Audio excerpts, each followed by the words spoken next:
বন্ধুরা, এই বাচ্চা ছেলে দুটি প্রতিদিন ছাদের উপর থেকে একটি করে ইট ফেলতো। আসলে তারা দেখতে চাইছিল যে তাদের ইটের আঘাতে কেউ মারা যায় কিনা। কিন্তু একদিন সত্যি সত্যি তাদের ইটের আঘাতে একটি 3 বছরের বাচ্চা মেয়ে মারা যায়। আর সেই বাচ্চা মেয়েটির মা সন্তান হারানোর কষ্টে অঝরে কান্না করতে থাকে। এরপর তাদেরকে কোর্টে নিয়ে যাওয়া হলে জাজ তাদেরকে প্রশ্ন করে যে তারা কেন ইট ফেলছে। তখন ছেলে দুটি জবাব দেয় যে তারা ইট ফেলে গ্র্যাভিটি পরীক্ষা করছিল।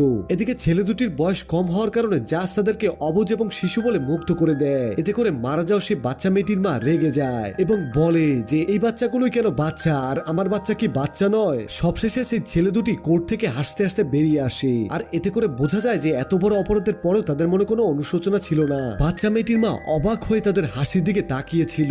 এরপর সে বুঝতে পারে যে কিছু কিছু বাচ্চা বাচ্চাই হয়, কিন্তু কিছু কিছু বাচ্চা মানুষরূপী শয়তান। এরপর বাচ্চা মেয়েটির মা সিদ্ধান্ত নেয় যে করেই হোক তাদেরকে শাস্তি দিতেই হবে। এরপর সে কঠিন পরিশ্রম করে পড়াশোনা করতে শুরু করে দেয়। আর 5 বছর পরে সে নিজেই জাজ হয়ে ফিরে আসে।